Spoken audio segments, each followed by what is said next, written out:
Welcome to Raw Effects, the most future-proof podcast out there, with your host Bence Hey and guys, me, welcome. Max. Nice to meet you. Today, for the first time, we don't have housekeeping. Yay! We probably fucked a ton up, but nobody wrote us, which is a good thing. So let's just carry on. Uh, Well, it was not about our opinions, so it's not much you can fuck up. Even if uh, even if it's not how you interpret the game, it's still your opinion, so it's fine. I tell you what, the normal review set pretty well with people as far as I gauged it from the people who actually listened to it. But the spoiler cast, I got a lot of feedback from people who just completely disagree, mostly with me, by the way. Yes, yeah, I mean that's what I was saying. Like a lot of people see the game as I do, but I completely understand how you looked at the game too. So I think it's very split between the whole community right now. So it's kind of interesting. I think it's much as like an end cap for the entire topic before we pick it back up because there's some news items about it.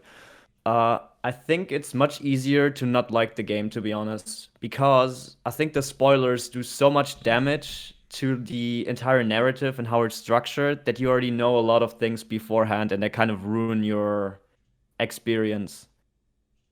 I talked to some people who haven't played the game or haven't heard any spoilers, and I wholeheartedly recommended the game to them. But I can totally see that if you hear anything or see anything, or all these YouTubers that put really terrible thumbnails in there that spoil the entire game and the ending already.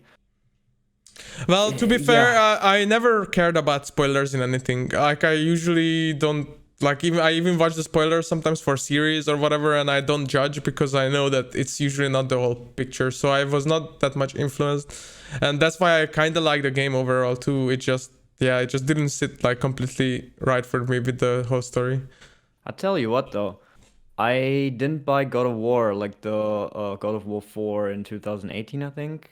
Immediately, I think I waited a week because I was splitting the cost with a friend, and he played through it first, and I played through it second, I think. That was the way.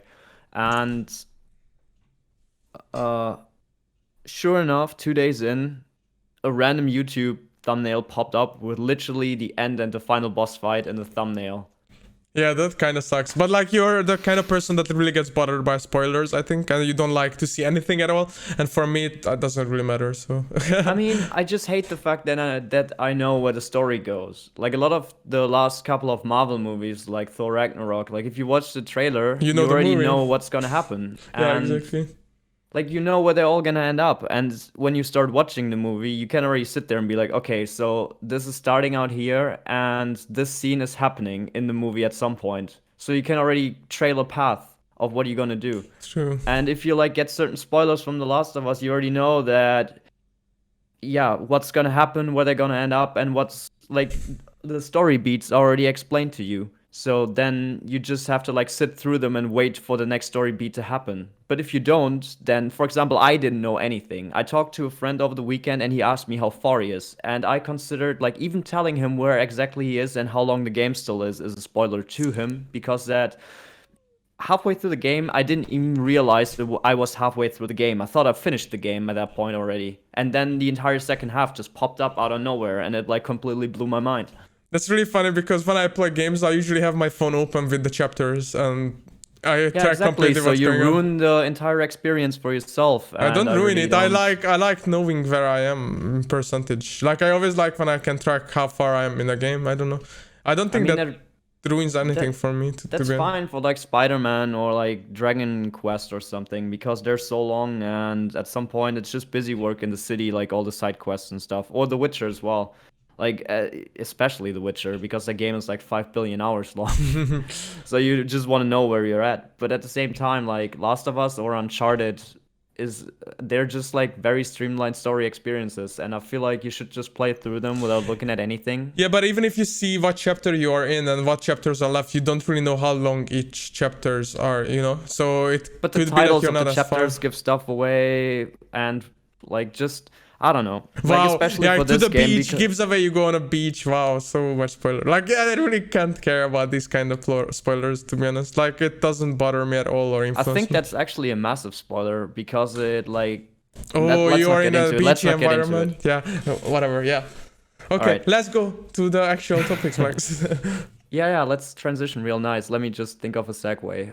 I can come up with one. Whatever. Know your hosts. I'm gonna go first as always. Let Know me ask your you something, host. Bence. Yes. I always fall for the stupid soundbite from you. You Damn it. have to sing it, Max. Know your hosts. Nice. All right. Tell me a crazy drunk story out of your youth. Crazy drunk story. Okay, so start off. I didn't drink any alcohol until I was 18, 17 at all, and then I only drank in basically my university years, so, and not like that often, and I still don't really drink much. Like I drink like once a year, so it's a funny question. But craziest drunk story. All right, so that was a bummer. No, it's But not, I because gotta. I actually partied in university a lot just for that 2 years, you know. So Yeah, all right, cool. So let me add one amplifier to it then, because I noted down two things because you never drink in the office, so I wasn't sure if you're drinking at all. So either crazy drunk or crazy party story. So if you have a crazy party, that counts as well. these are so hard questions always, Max. Like I have to think back on my whole past and like think about what That's the whole crazy point. shit If happened. I throw like easy questions, it wouldn't be fun. At least for me. I don't know about the audience, but at least I'm getting a kick out of it. Yeah, but it's just like so hard to like think back on everything that happened and like something.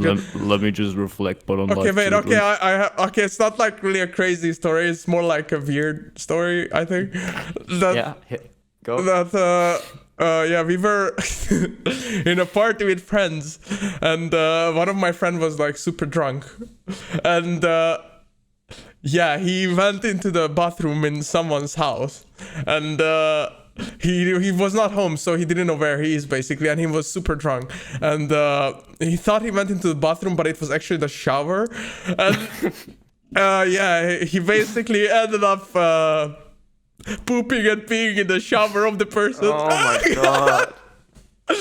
Wow. And then the next day we found out that someone mysteriously pooped in the guy's shower, and he was like super angry. But like, and we figured out that it was him because he told us that, oh shit, that was probably him.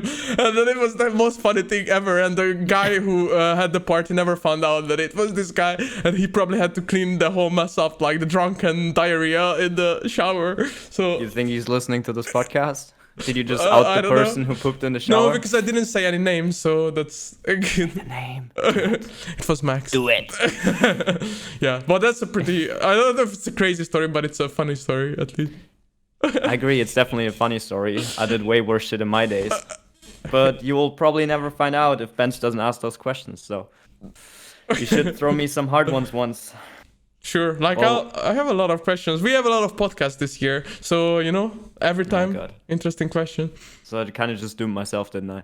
Yeah. All right, what do you got? Okay, so I had like a weird question. It's basically, have you ever had any encounters with something that you cannot explain, or like it's like a ghost encounter or some weird stuff that happened to you and you don't know how it happened, and like ghost stories basically, or anything related Are you to... asking me about my alien friends? How dare you? Yeah, Max, tell me. Let me think. Oof.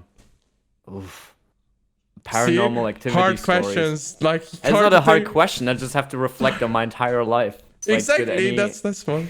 That's why it's hard.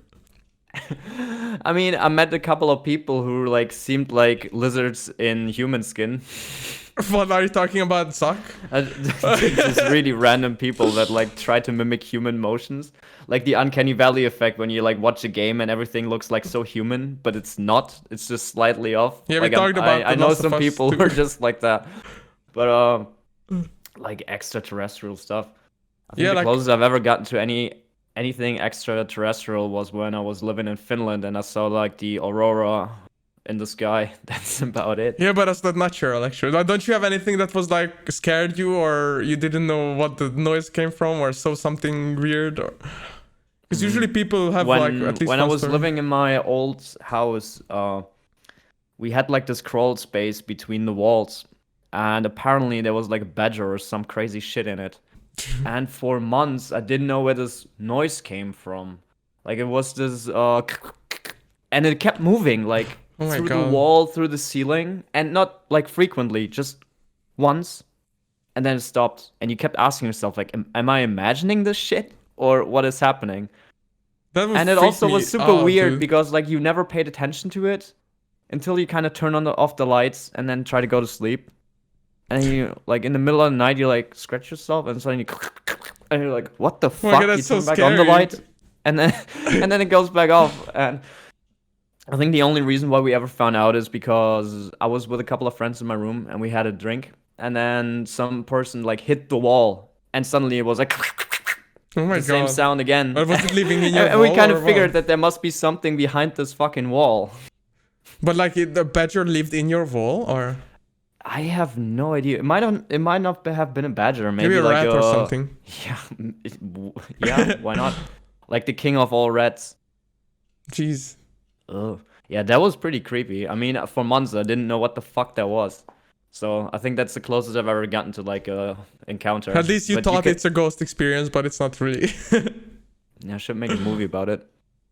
Oh yeah, very interesting movie, and the big twist is that it's a mouse in your house. Very surprising. Tell you what, I watch movies that are worse, like Paranormal Activities, even shittier than that. Yeah, but in At that least it's actually paranormal, right? Is it? Yeah.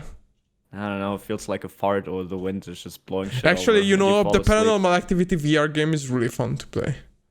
It's like one of the best VR horror games, I think. Are you like controlling the camera in the sky or in the rooms, or are you like No, walking you around? are in the house. Mm. Like you're working out and shit happens. It's so scary. I can see that. Yeah, VR is really good first person for like horror games and stuff. All right, guys, we're back. My camera just straight up died. There's goods and bads about it. The good thing is that now we're back. The bad thing is that you missed the sweet, sweet gorillas background imagery that I had on the screen. So, you know, Yeah, too and bad for you. You know, Max is using a Mac, and it always cuts out. Like not always, but it's the second time it happened. So, Yeah, I'm using the Big Mac. so everyone buy the Apple, the Big Mac. It's the healthy with the unhealthy, perfect. But I think Okay. it's time to move on to the other topic anyway, since your camera cut out. So I wanted to make some fry jokes, but all right. So, what are we playing this week? I already know what you're playing because you've been streaming it like crazy. So guys, this week was actually Twitch drops for Hunt Showdown, which is the game we are both working on, and now I've been streaming it every night after work for 4 or 5 hours. So it's we are actually recording this podcast a bit earlier because I have to stream later. So nice. And yeah, so guys, if you watching it on Monday, you may still have a chance to get some drops. We gave away a bunch of legendary items, and I've been playing a lot of Hunt, and I actually prestiged one more time during this few days. So it was a lot of fun, and actually it's so fun to go back to Hunt from time to time to play it a lot. Wow, look at that sponsored content. Sponsored by our own game, but like I actually have the most playtime in Hunt after League and World of Warcraft. I think I'm around like 1,000 hours now. So Jesus Christ. yeah, I mean, if you like it, why not? It's very At fun. least you play the game that you work on, which is a good thing. and also Isn't- like you can play with like other people, which is the most fun. Like other streamers, other community members. Enough plugs. It's fine. We got it. Do you want to maybe have like a little pop-up ad that I should design that's like pointing out with And the yeah, like a clickable link to the Steam store. Yeah, thank you, Mike. subscribe to our Patreon. And talking of the Steam store, it's right now Steam Summer Sale with 45% Oh my god, off. no, Bence, no, no. Okay, Max, Too much, what are you too playing? much. All right, so I'm going through my second playthrough to The Last of Us. Like last week, I already told you guys. I'm just like cleaning up, trying to like get all the trophies, get the platinum, like maxed out. I bought Gris, which is like a really pretty side scroller. I started that, but I didn't get far yet, so I'm gonna play that this week some more, this weekend. And I got a recommendation from a fan or a friend called Coffee Talk, and I'm gonna read you the description of the game because I find it hilarious, and I think it should be the signature game for this podcast. If I have Coffee time Talk. to play it too, yeah. Coffee Talk is a brewing and heart-to-heart talking simulator about listening to fantasy-inspired modern people problems and helping them by serving them one drink or two. That sounds perfect. It's I like swear to us. God, when my friend sent me the link for this game because it's out on Switch now, I thought it was a podcast, and I was like, damn it! It's like literally the exact same idea and title that we had. Damn it! No, It's a game. Yeah. By the way, friend of the show, Veeps, is gonna send in a review next week, and I'm gonna finish the game as well till next week, and then we're gonna have a look at it. Yeah, So you just far, give what me I a can review tell- key, Max, and I can try it too. Yeah. Is it also on Steam, or because you said it's on the Switch? It's on Xbox, PlayStation, and Steam. It just released on the Switch now. That's why I know about it. I already got it installed. I played a little bit. It's really cute, actually. It's like some pixelated art style. All the characters that come in and want like coffee from you are like werewolves, vampires, like really funny stuff. No, that And it's sounds really fun. pretty too. Like yeah, we're gonna give you a review about that next week and gonna share our thoughts. That's Awesome. what I'm playing. All right, let's move into the news because we got lots and lots and lots to go through. And let's start with the worst out of all of them. Okay, so it came out like the first item is literally that maybe games are gonna be $10 more expensive in the next generation. I'm pretty sure everybody's seen this coming. I think the US is describing it as games are gonna be exactly $70 now. But to be fair, if you buy anything these days, it's already 70 euros if you like pre-order a game or buy it. So I think it's gonna be 80 now. Well, so all games on PlayStation right now are, if you buy them digitally, they are already 70. So Yeah, so I don't know if it's then. for the physical copies or digital as well. Because 80 for a game, I think, is too much, honestly. Especially as a PC gamer, you can usually even buy new releases for like $40 if you look hard enough. But paying 80 is like, oh my god, like that's a lot of money. Like for some European countries, that's like 30% of your monthly salary. So I don't know. Yeah, it's crazy, right? Yeah. I was already like thinking about The Last of Us, throwing down the $70. But again, if I would have got the spoiler, I probably would have not enjoyed the game as much. So I regret nothing. But yeah, $80 is pretty Same. crazy. I think since the PlayStation 2, like every generation had like a price spike of 10 euros. So this is not surprising to me at all. But at the same time, in context, 80 euros is crazy though. I hope it's only for physical. Like, really, No. 80 is just feels too much to me. But I wonder if like I've always wondered why physical copies of PlayStation games are way cheaper than digital ones. I just can't understand the concept behind that. It used to be the other way around. Like the games, the physical ones, the reason why they were as expensive as they are is because you print them, you have all the costs, you put them in Exactly. stores, you pay like royalties to like GameStop and whatever. But now everything is digital, and since Xbox and PlayStation have their own storefronts, which they don't need to like, they charge people to put games on there, but they themselves don't pay any extra fees. Exactly. So anything So they why is it more expensive? produce is 100% their revenue. So it just makes no sense at all. Well, how much did you buy The Last of Us 2 for? Did you buy physical? 70. Okay, so you bought I got the price, yeah? digital one. Oh, okay. Because usually you buy a physical copies, right? And you can get away with games for like $50-$60, and I always buy for 70 because all the digital releases are 70. It's crazy. And it feels bad, really, because on PC you just get the digital, like on PC you can barely buy physical copies anymore. People don't even have disc drives or DVD or Blu-ray drives anymore at all in their PCs. So I think it's like 90% or probably even higher, like 99% digital for PC, and it's like 40 euros, 50 euros. New release obviously 60, but you can buy in day one for 40, 50 on other sites or with sales instantly. So like 70 is already really like a lot of money to play for a game, and 80 is just crazy to even think about. It's another generation, it's another shift. People will get used to it. They got used to 70. I'll think it's gonna be fine in the long run, but yeah. I'm curious what's gonna happen to the argument of like games never got more expensive over the last couple of years. We should be, and they have so much more content. That's why all these like microtransactions and expansion and DLCs are like shoved in there. But I tell you what, I think maybe subscription-based stuff will actually become more popular because of this. Jesus Christ, I hope because you pay less and you get more games. I wonder, like, will the PlayStation, what is it called, PlayStation Plus or? Yeah. So do you instantly get PlayStation 5 games or that, or do you just get PS4 games on the PlayStation 5 if you play for the subscription? It's weird. That's really, they haven't confirmed that yet. but I would assume if they're smart, they're gonna put PS5 games on there. Because before it was you get Vita games, I think, 2 PS3 and 2 PS4 games. That was like the original thing. But now they got rid of Vita and they got rid of PlayStation 3, so now you get like I don't know how many games. I think you get like one good game and then some mediocre games or something. Yeah, but you pay like $60 for a whole year. Yeah, exactly. So it would be better if you get a PS5 game as well. So I completely agree. They should add PS5 games as soon as they can. It might be a bit weird. Yeah, like you're not gonna have a AAA game on there. Maybe like a backwards compatible PS4 game or something that's like enhanced for PS5 or something. Could be. But they should definitely have something like that on there.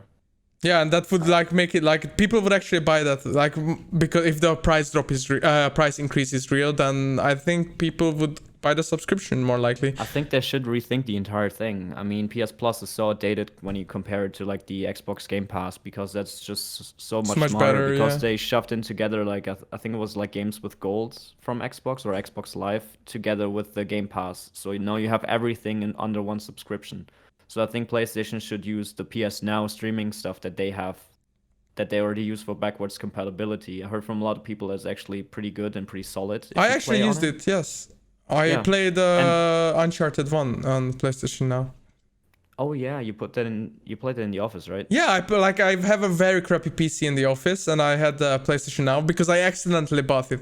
I wanted to buy PS Plus so I can play Hunt online, but I bought PS Now instead But you also because suck it on confused the Uncharted, so I had to naming, help right? Yeah, you helped me in one part. Yeah, true.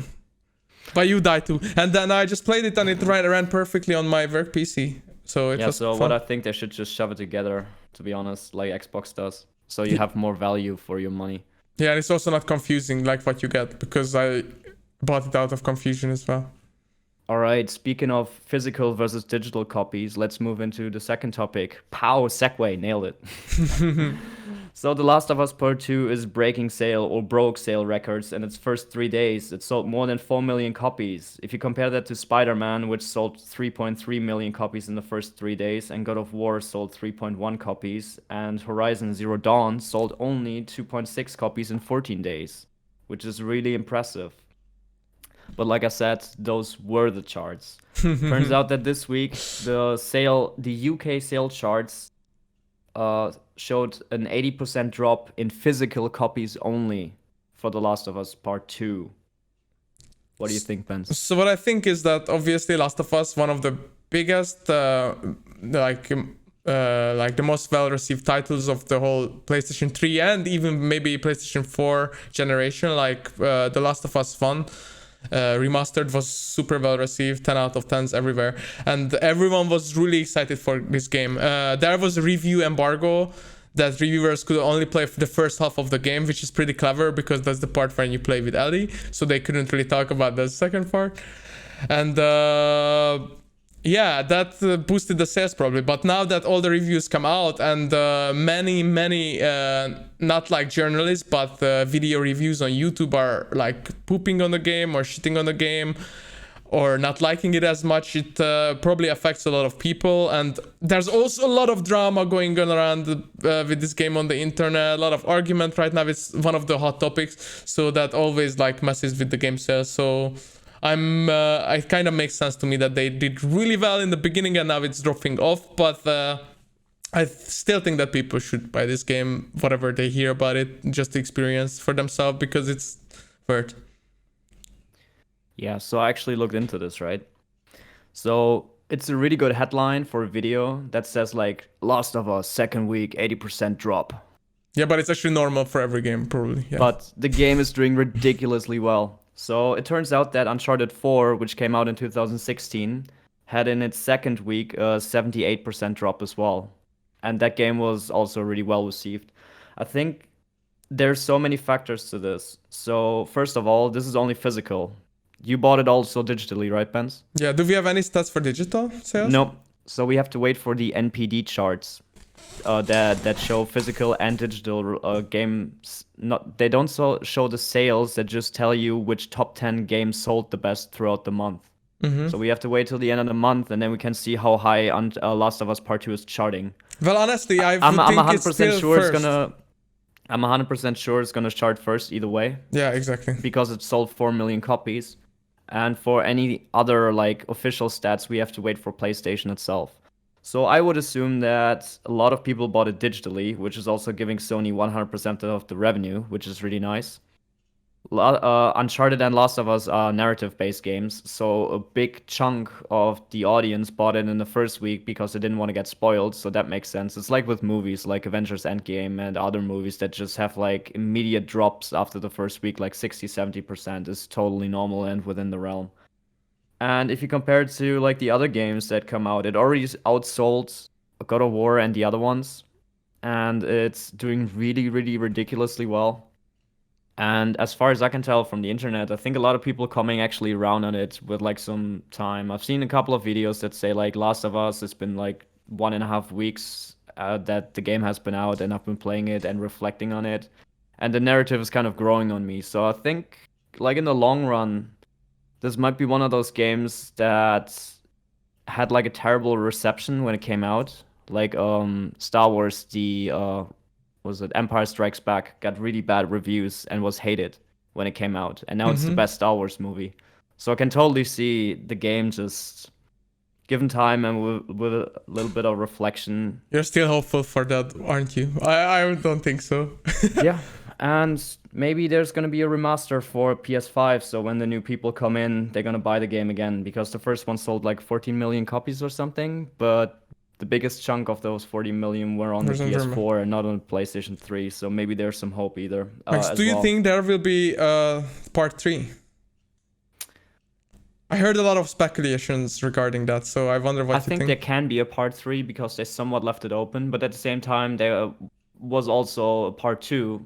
But if you really think about it, like the first game is self-contained perfectly. Like you could end it at 1 and leave it at that.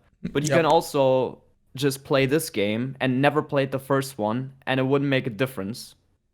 Well, it would in the beginning, I think, but then I even said that you would be maybe better off without playing the first game. Yeah, you can play the first and the second one in combination and end it right there. It's a perfect ending for the narrative, or you can just play the second one and it's a perfect ending for the story itself. Yeah. So I think it's somewhat self-contained as well for any newcomers that want to play the second one. I would maybe even recommend just playing the second one because whatever, don't even gonna get into it because spoilers, but I think they can continue it, but like I said, after the first game, just leave it. But I think they will continue because it brings in a lot of money, as you can see. Just leave it, dude.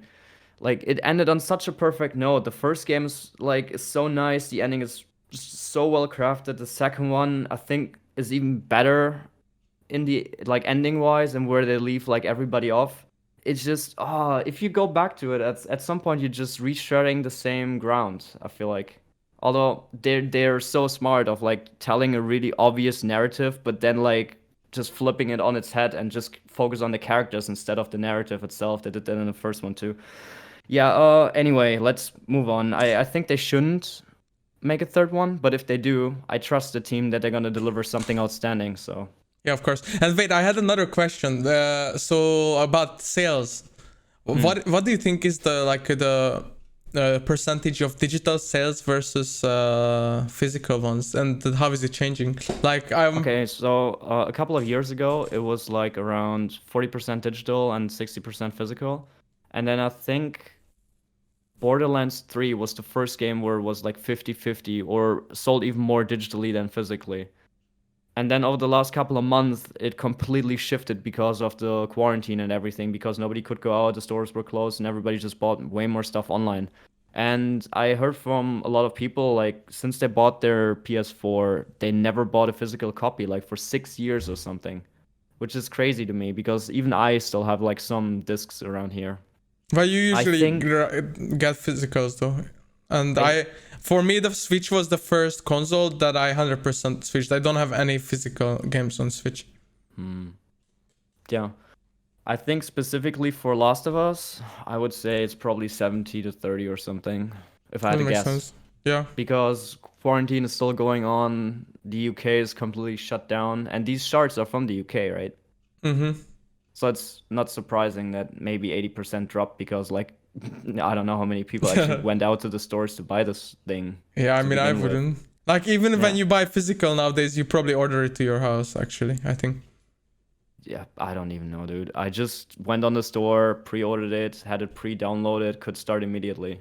It Yeah, was same. just super nice and easy. Exactly. That's why Nice I and love easy. digital. All right, let's move on to the next topic, Max, which is the rumored Xbox Series S Lockhart release, and it should be announced in the next months. And it's apparently like an only digital version of the console, and it's a smaller size and a smaller price.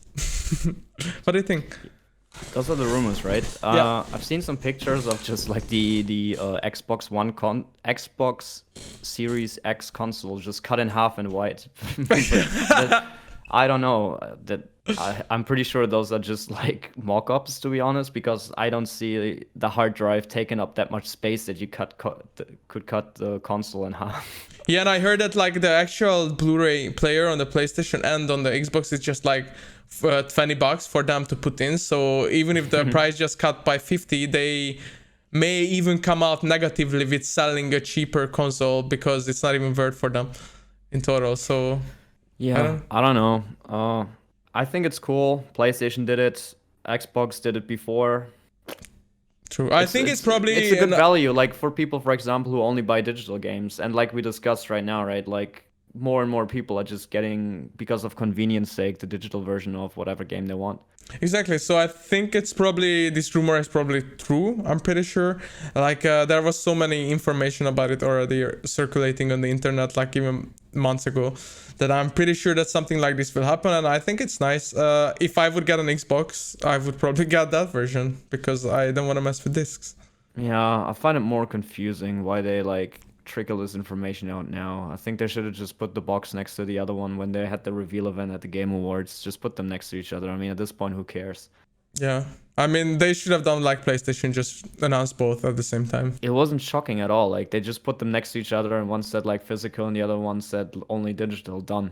Makes sense. It's like it's not gonna blow your mind or anything. But what is going to blow your mind is apparently there were some social media pages for Perfect Dark and Fable. Oh, And wow. Microsoft of the last couple of days have been massively downplaying the significance of those two social media accounts. Like they just, oh no, guys, don't get your hopes up. It's not real, guys. You should don't ever, no. So And do you at the think same that at they the are same time scared they of- renewed the trademark for the Fable IP. It's like, come on, everybody fucking knows that there's gonna be a new Fable. We don't know if it's a remake, remaster, or like a completely new like 4 game. But at this point, like, Jesus Christ, the PR is just so bad on this. Like, it It's could be like, that they are not ready with it and they wouldn't announce it yet or something, and now that's fine if you they are don't pushed announce into it, it, but you know, or like they have to do something to react to it. So it's a bit of a shitstorm. just let it be, dude. At this point, just let it be. It doesn't matter if they like just go somewhere. And honestly, if you go to like a podcast and talk about it and be like, oh no, don't, no, we're not ready to comment on it, then there's a billion new articles that comment about this stuff and speculate like us. Like, just don't say anything. They'll let it die down. But maybe they want the hype. Who knows? Yeah, true. Maybe it's a PR stunt. Like they did that just so people talk about it and get some hype around the Xbox because No, that just seems like a clumsy mistake, to be I honest. think It like the seems- talk of the town is the PlayStation now. With The Last of Us, with all the PS5 news, like no one really cares about Xbox right now. So they kind of have to get that back on track. Yeah, but right? they have the reveal event in a couple of weeks. True. So that's gonna be their blowout. No, this just seemed like a sloppy mistake, to be honest.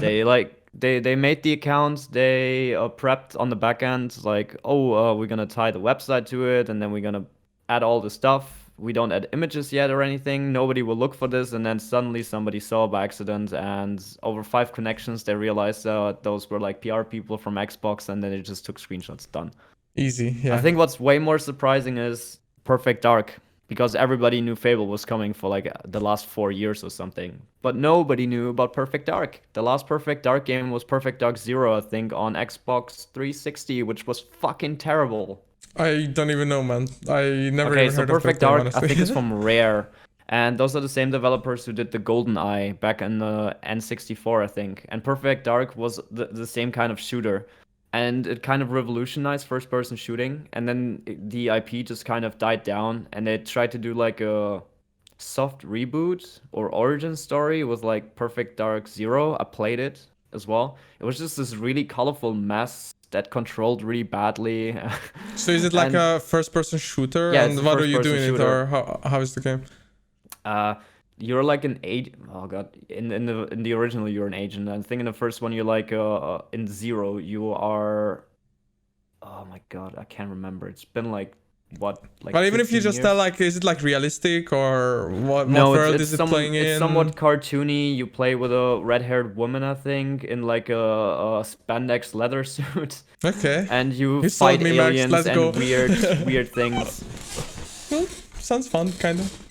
Yeah, I mean, honestly, I think there's a lot of lore and a lot of cool shit that can be done with the IP. I'm totally not against it, and I'm very much looking forward to whatever they're gonna come up with for this. But honestly, it I'm doesn't sound like something that would sell the Xbox, because probably no one really knows about this unless they played Xbox many generations ago. It's not even an Xbox game. I think the most relevant the IP has ever been was on Nintendo.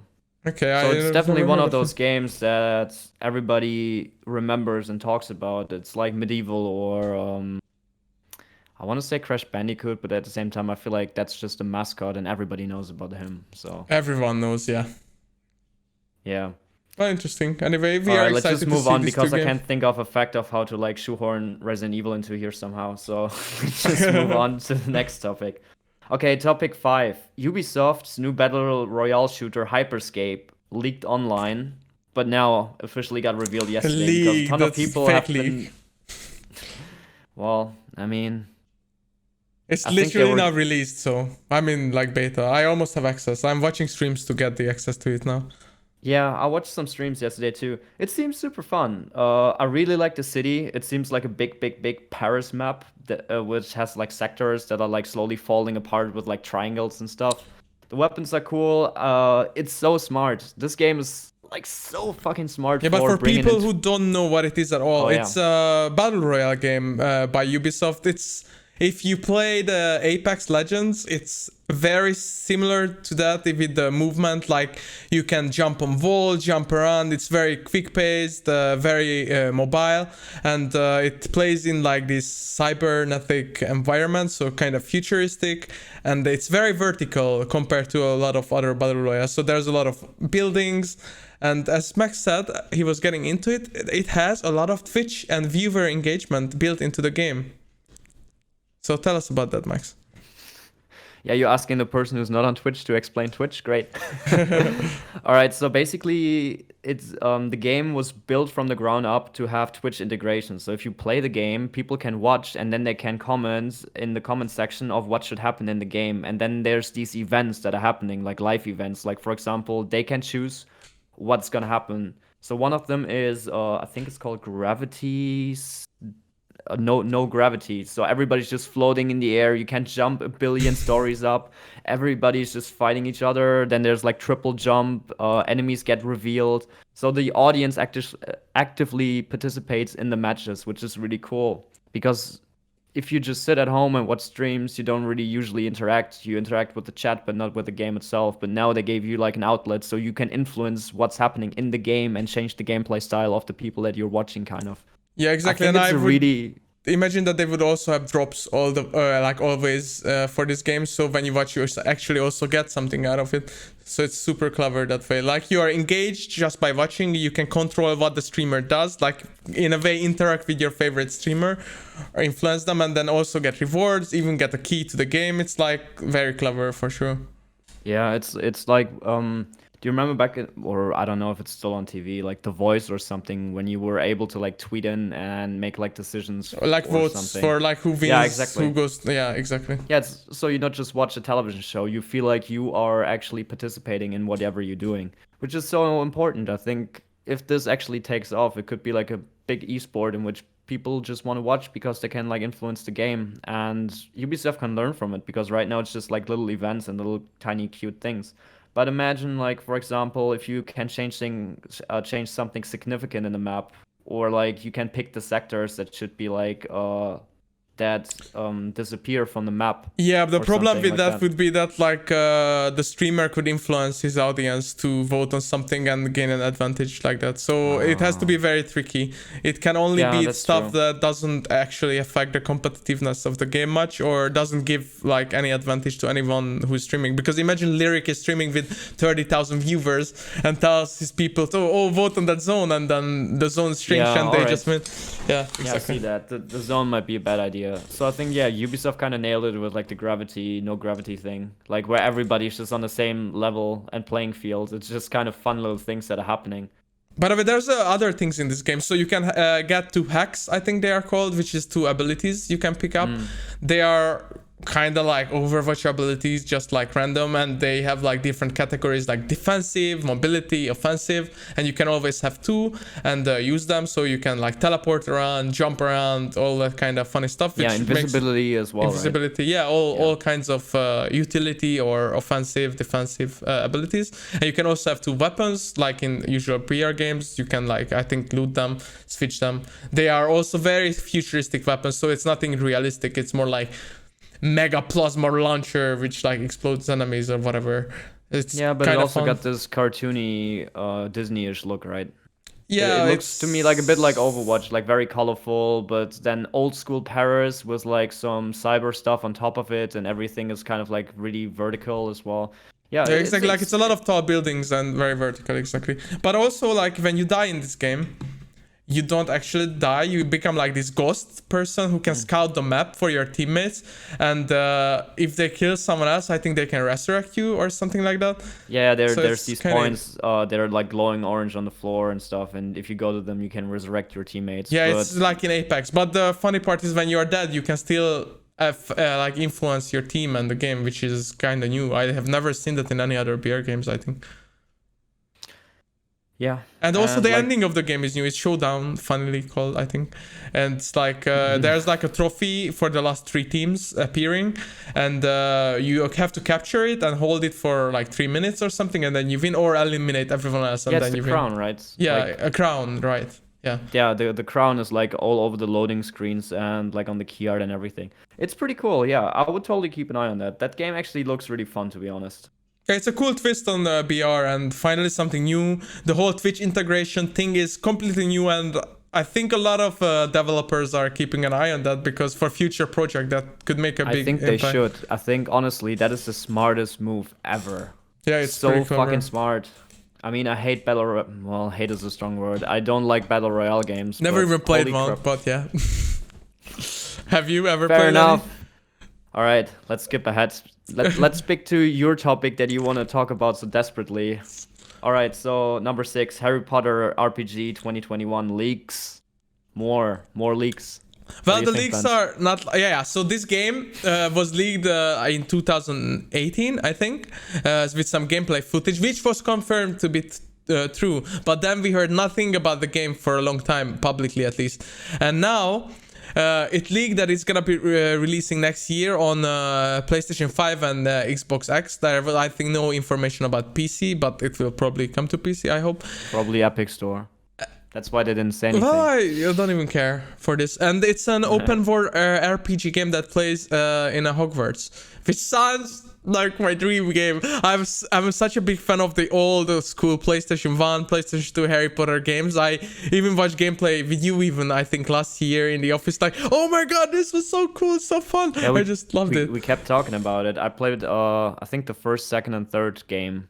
The second one's my favorite because you could just jump around all of Hogwarts. You had like these, they were kind of like a Metroidvania, right? You learned new spells and there's new like paths opened in the Flipindo! castle itself.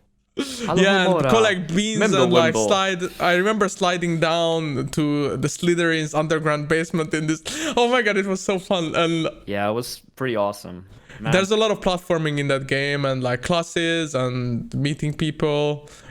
I think wish the they most remastered memorable that thing game actually. is all these hidden doors and stuff and all these shortcuts, and like you see something on a ledge and you have no idea how to get there, but then you Exactly. jump on a bookshelf and there's a hidden door behind it that you open with like Alohomora, and then suddenly you have like a staircase that goes up and It's all so these like cool. hidden pathways and stuff. Man, that castle was so cool back in the day. Yeah, Yeah, exactly. I wish they remastered the very old games, to be honest. Like, I played 1, 2. I don't think I played 3 or 4. I don't even know if there were games, but I played 5 on V. And that was really fun as well, because you could cast the spells with your remote. Yeah. So I'm really a big fan of all Harry Potter games, because I'm just a huge fan of the books and the movies too. And funny story that J.K. Rowling actually studied in my university.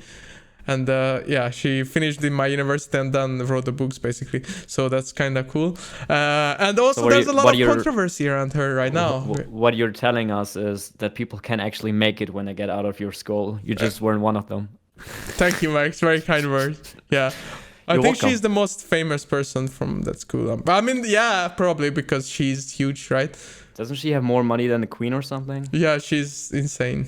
But there's a lot of controversy around her right now, and I wonder if it'll affect the franchise. I don't think so, but still, she's the writer behind it. So I wonder if the backlash... Wasn't it in the leaks that she's not attached to this project at all or something? Well, even if it's not attached, she probably gets a big bucket of money for it. And well, yeah, of course, it's her IP. Yeah, she's exactly. She's gonna get royalties and everything. So maybe she's not involved in the creation of it, because they probably write a new story, because I think you will create your own character in this game, and I'm not even sure if it's connected to the old characters at all, or they are just like there. I'm not sure what era it plays in.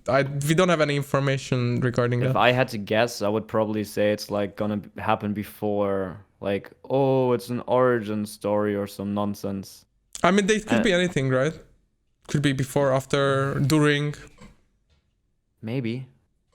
Like, you could be a pal of Harry or whatever. I very much feel like it's probably gonna be like a Hogwarts simulator. You like create your own character, and then you have like a live service model and like an RPG thingy, and you just go through the game, and you don't meet any of the real characters properly, because you like play your own narrative that happened like 20 years before the original Harry Potter events. Yeah, but man, they can do so much with this game, I feel like just so many possibilities. They've been working on this game for many years now, right? Like at least 3, 4 that we know of. So they were already in prototyping in 2018, so at least 3 years. Yeah, exactly. So I have huge expectations for this game, and I'm super excited. I think this is the most excited I've ever been for a game. I just hope it will deliver on the hype, and it will look great on the PS5 or Xbox and on PC, so it's next gen. I'm really hyped. And also, like, since it's 2021, it will be already 1 year into the next gen, so they can probably alleviate all the, like, the console itself better, because they had 1 year to work on it more compared to the first releases. So it always takes a bit time to learn the new hardware and how to exactly optimize on it, how to work with all the new features. So I'm really hopeful for it, to be honest. Alleviate you. All right. I'm thinking if I have anything to add to this. Harry Potter 2, best PC game ever. 1 too. 1 was really great too. I like 2. 2 was really good as well. The 2 one that started like on where you were on the farm of Ron and you were like fighting with pumpkins or some stuff like that? I don't even know. I just have these weird memories from that game. And with the car, or was that the third one? I think the third one is with the car, because it's with the tree that they have to crawl under. Oh, then I played 3 as well, I guess. After all. All right, number 7. Death Stranding sequel teased. Hideo Kojima tweeted concept art that suggests the next game might be set in the Death Stranding universe, because fans spotted a Bridges symbol in the game on the car. Bridges is the company from the main character that's most prolific in the game. So Death Stranding is coming out on Steam, I think, this month. Well, I don't know. I'm not sure if it's actually a tease for the sequel or just like a new project. I haven't seen the image itself, so I don't know if... It is concept art for like something new, but fans just spotted the Bridges logo in the back. Yeah, but people like putting in secret stuff and everything. For example, in Cyberpunk, there's a bunch of Witcher references. Does that mean that it's a new Witcher game right now? No, you know? Well, obviously there will be probably one, but you know what I mean? Like, it doesn't announce a sequel instantly. People just like putting in Easter eggs and references to their own games all the time. Yeah, but the difference is that if you look at Witcher and Cyberpunk concept art, you can tell immediately which one is which. But if you put out concept art of a post-apocalyptic thingy with a vehicle in it, it could literally be just a sequel. Yeah, I mean, could be. I didn't even play the first one, but I watched like so much gameplay. I was too lazy to buy it because you just walk in it, and I just cared about the story more, so it was fine to watch it. I think you don't really have to experience the game, I feel like, unless like it's not really a game that's much I don't know. about it. I wanted to play it, but I didn't have the time at the time, but also didn't want to spoil the story for me, so it just didn't. I stayed away from all the narrative kind of things, and I think I might pick it up later. I just have to like, I think the kind of like The Last of Us, you just have to play it to experience the feeling of dread and whatever that the people in the universe experience, so you can relate to them more, so the story makes more sense to you. That's what I heard from people, so I think you actually have to play it. Just watching it doesn't cut it, I think. I mean, is what people say. I don't know. I haven't played it. So. I don't know. I don't feel anymore like playing it, honestly. So I don't even know the ending or what happens exactly. I didn't finish watching it either, so I watched it like halfway through, got kind of bored with it, and so I have no idea what the sequel would bring exactly. So I don't even know what's happening in this game at all. I've seen like some trailers. You deliver boxes and stuff. Yeah. And to build connection with like these towers.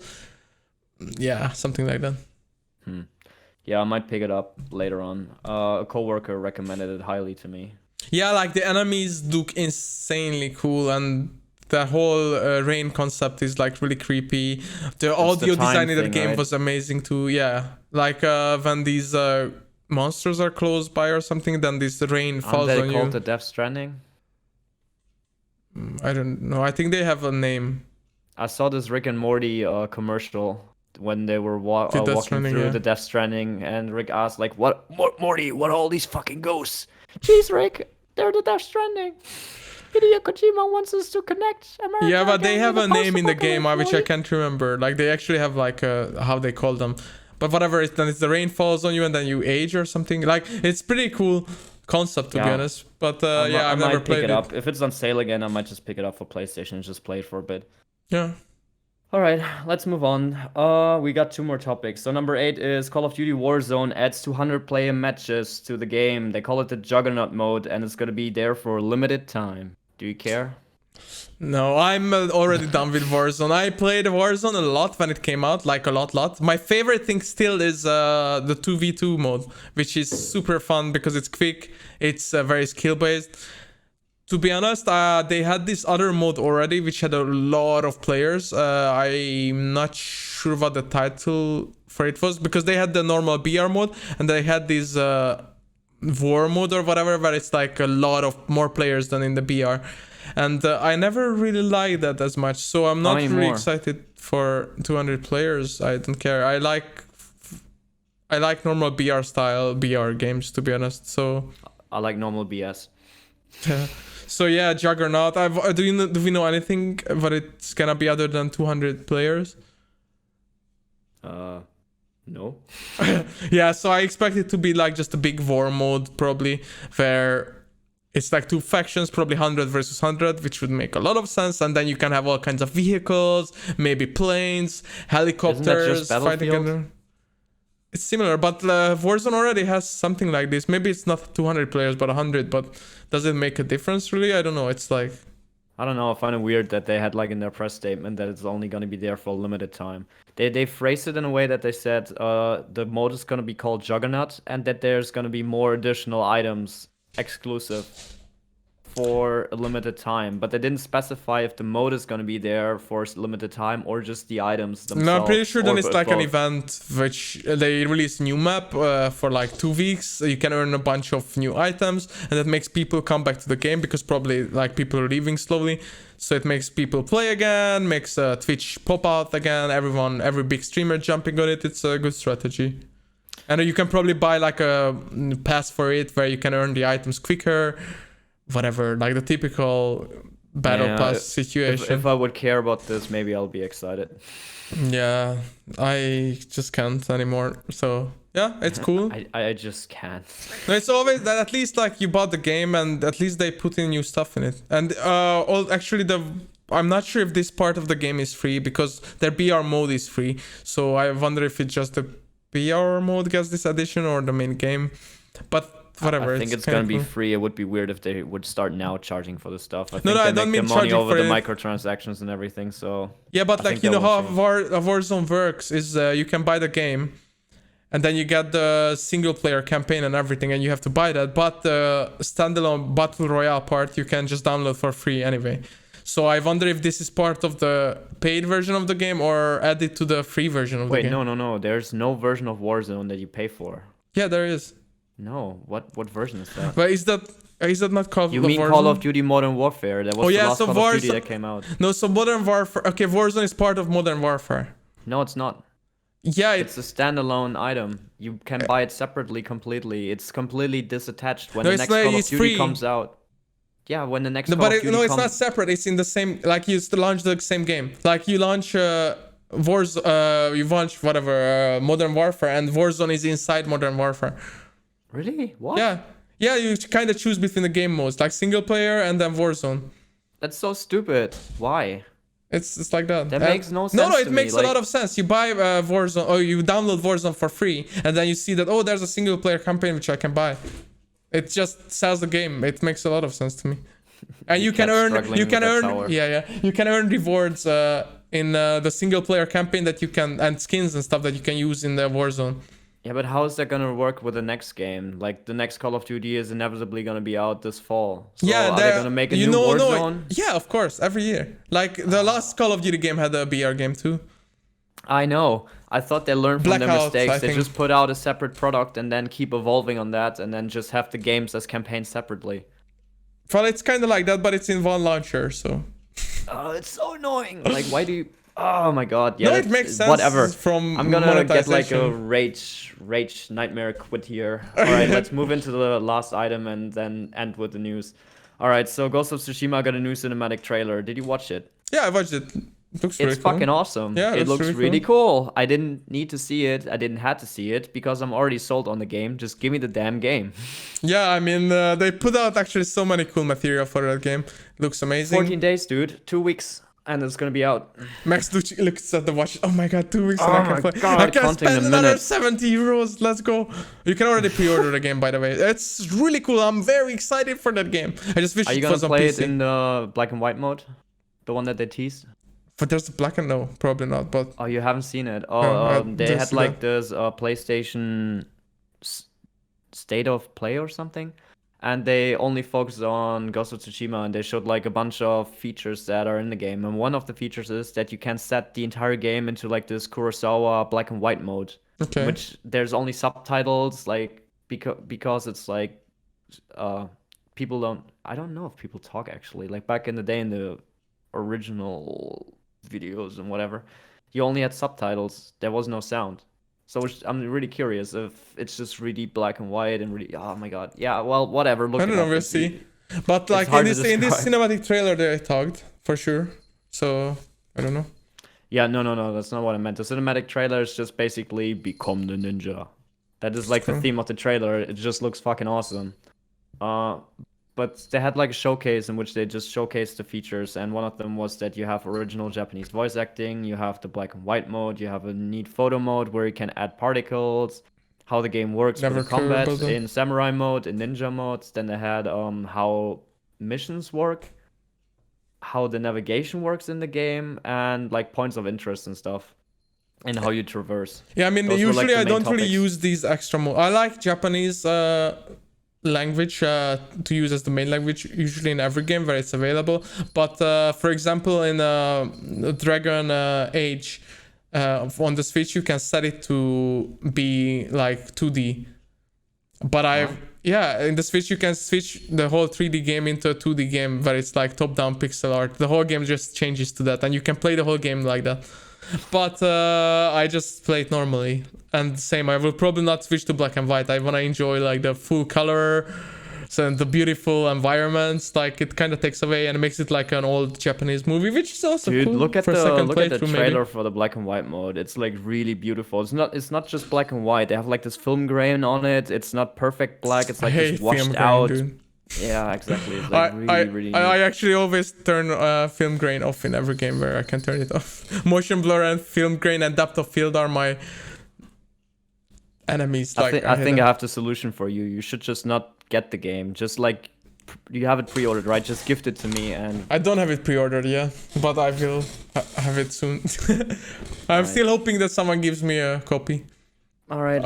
Let's switch gears and get into the big topic this week. We put it this time behind the news because we wanted to like go through the first couple of news items first because they seemed more important this time around. And the big topic is the Nightwire live reveal event for Cyberpunk. Do you watch the trailers? What do you think? I mean, it just looks amazing. I watched like a bunch of gameplay of it now. I watched the whole event. That game, I'm so excited for it. It seems like such a huge jump from The Witcher 3 in every aspect to this new game. Like graphically, the whole world is just so detailed. Like, It's so scary, isn't it? yeah, Like it's I watched that reveal trailer and I picked two things up immediately. So the entire first trailer is just like the opening section of the game. So we already know like if you watch the trailers, you know the story more than what they showed in the trailer. Like you are further along already yeah. because the second you hit like you talk to Keanu, the entire opening section is already over. So they just showed pre-footage of that. And then they showed the braindance thing, like the video editor stuff, which is like your new detective mode, and the new gang called the Mox. They showed off.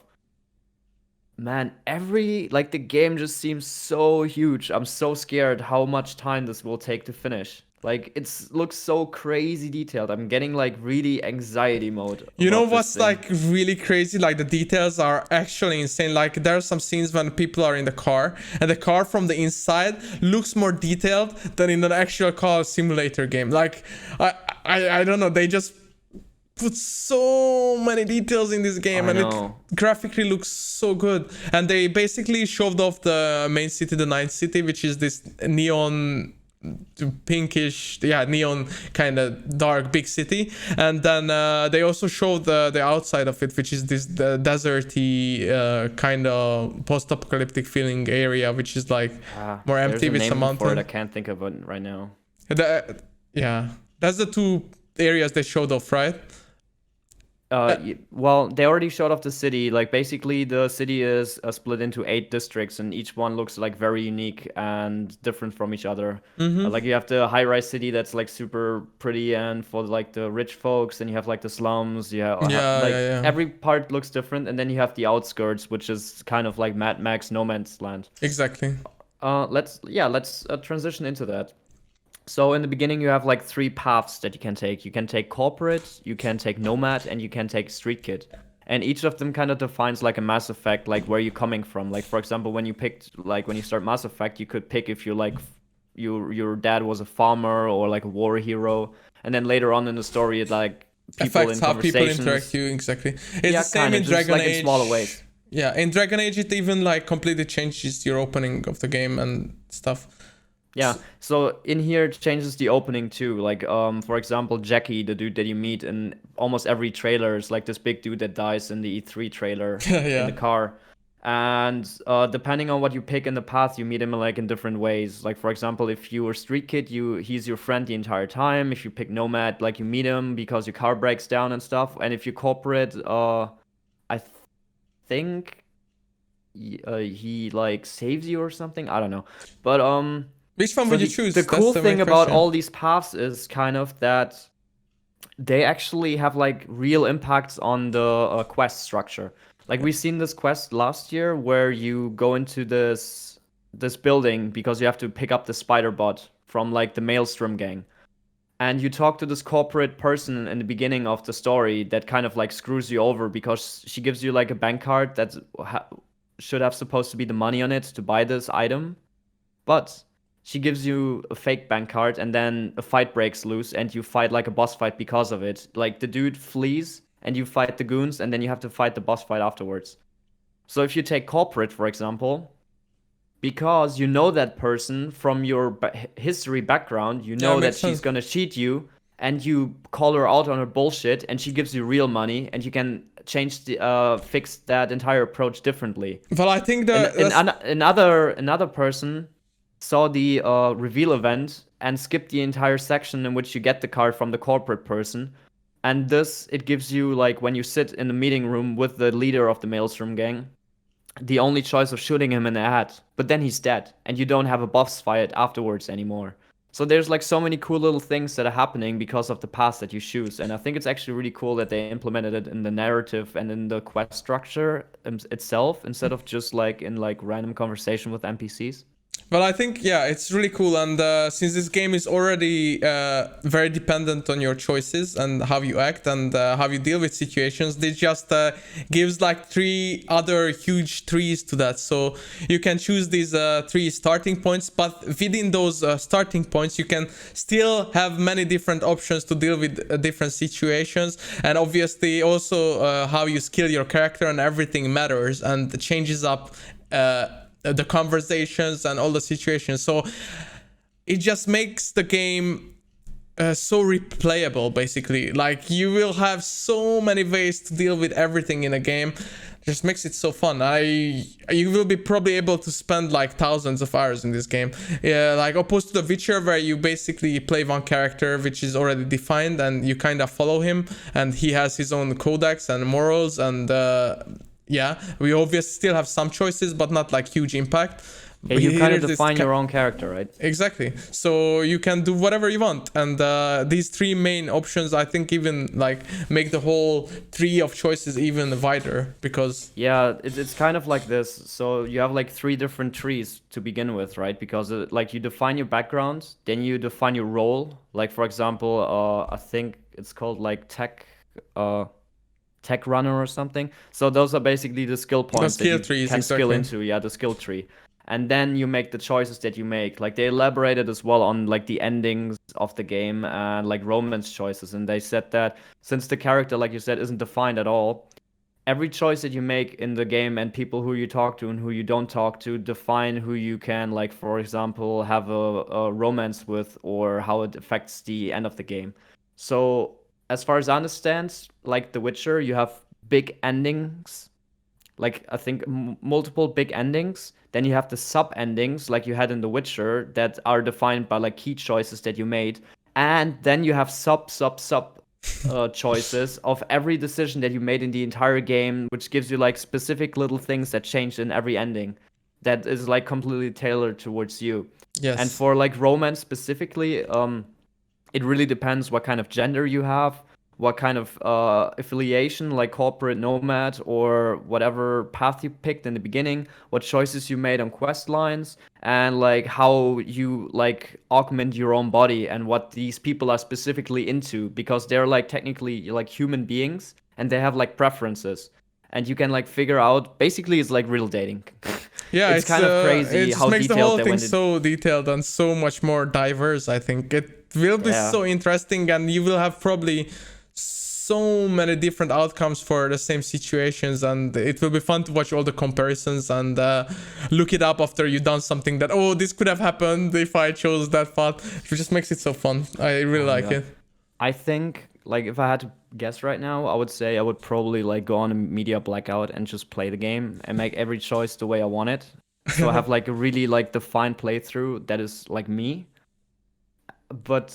And maybe I'll go back and do like I will never go back. If this is anything like The Witcher, it's gonna be like 300 hours long. Yeah, exactly. But usually when like something big happens in a game, like a main character dies, let's say, and it's due to the choices you made, then I usually go back and watch videos that, oh shit, this could have happened if I did that, and it's always so fun for me. And this game seems like the perfect candidate for this diversity and multiple outcomes with your own character this time, which makes it even more fun because it's like you playing as yourself or as someone you want to be or want to play as. It's just a real role-playing game. And the only thing I have to like still add to this is like, please, for the love of God, stop showing us screenshots and everything. Just give us the game. At this point, I just want to play it. It's November 19th, right? I know, but every social media channel I go on and every YouTube video just has like so much more information now, and it's just full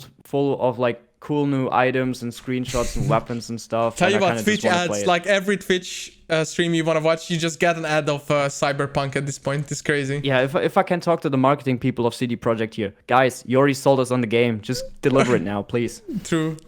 All right, I think that's pretty much it for this week. Bence, do you want to do the ending? And then... Sure, guys. So, we're going to be out. Thank you for tuning in today. We actually had to record it before the weekend again because Max is going a very happy birthday to your mama. I will wish her happy birthday. My grandma was very pleased that a random person wished her happy birthday in English. I'm glad. Now you do the same with your mom, I hope so. I think my mom actually knows you, so that might be easier. Oh, cool. She also does speak English, so... Yeah, happy birthday, Max's mom. Max been a very, very good boy. Who's a good boy? Yeah, so guys, thank you for watching. Thank you for viewing, subscribing. Thank you for following us. Thank you for hanging out till the very end of this podcast, where we had Max's camera turn off. You learned about Cyberpunk and all the other news. Tell us what you're most excited about or what you think about our opinions in the comments below, or leave that audio note. We haven't gotten a single one, but it would be really fun to get one finally. Don't forget to message us at raweffectpodcast@gmail.com. But you can just also write under our YouTube comments section or anywhere well you feel like. If you want to message Max on his private channel, do it. Okay, don't do it. No, please don't. But until then, guys, we're gonna grind some coffee together and drink that sweet raw. Rah! So again, thank you guys, and see you on Monday. Bye.